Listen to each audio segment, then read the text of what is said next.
Sabi mo muna yung ano, pampabagsak na pa. Bagsak, Cueva. Mr. Cabalen Hoops, Jovi Evaristo. Shoutout sa lahat ng tropa natin sa Cabalen Hoops. Mr. Cabalen Hoops. Mr. Cabalen Hoops. Jovi Evaristo. Mr. Cabalen Hoops. Cabalen Hoops. Cabalen Hoops. One Love Basketball.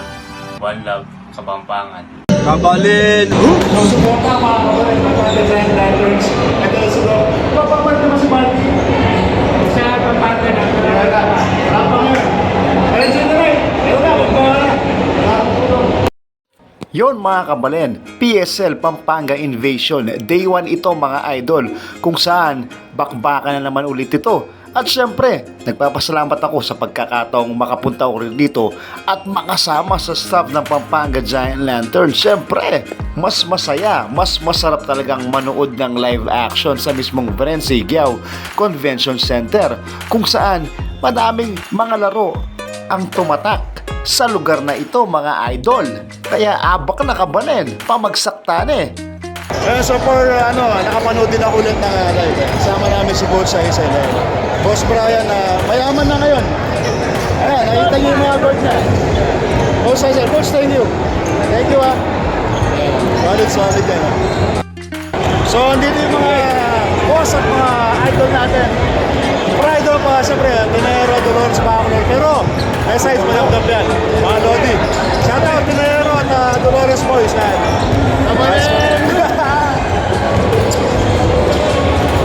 PSL time! Yeah.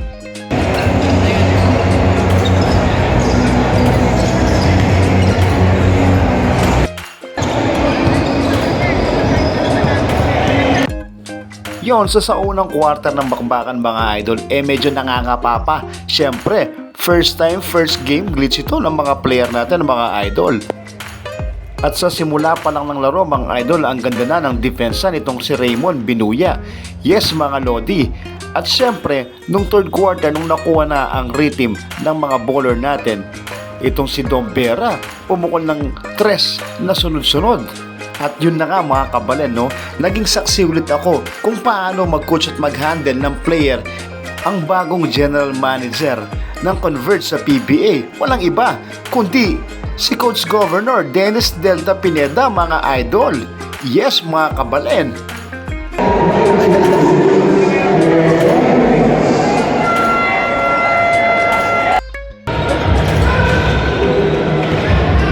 Swing time na tayo.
Nag-uuwi na yung mga kapatid natin.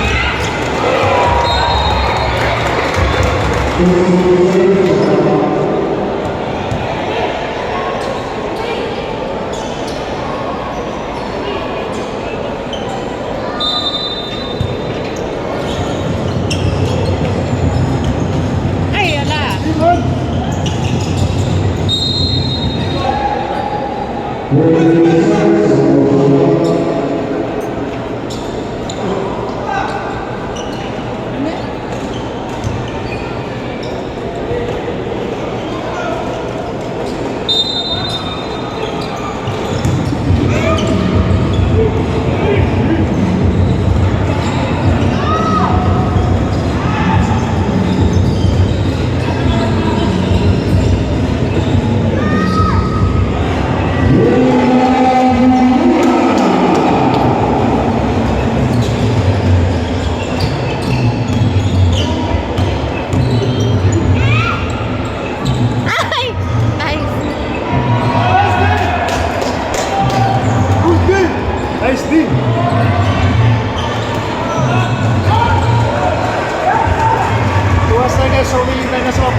Good game, Coach Jordy. Yun, so yun na nga mga kabalen. Unang home court game pa lang ito ng Pampanga G Lanterns. At syempre nagpapasalamat ako kay Governor Dens Delta Pineda at sa buong team Delta Lanterns sa pagbibigay ng pagkakataong makapasyal rito at makanood ulit kasama ang buong team Delta mga idol. At syempre shoutout na rin kay Idol Mark Pingris na binigyan ako ng pagkakataong makausap siya at makasama ng konti sa vlog mga idol. Grabe talaga pagsuportang Kapampangan. Kaya mga kabalen, suportan po natin lagi ang mga Kapampangan bowlers natin sa iba't ibang paliga. Mapa PSL man yan, NBL, MPBL at PBA. Natural mga kabalen kasi Louis Jing Kapampangan, Louis Jing Pampanga, Louis Jing Pampanga G Lanterns. At syempre, Louis J Kabalen Hoops, Bagsak Mepa. Kabalen!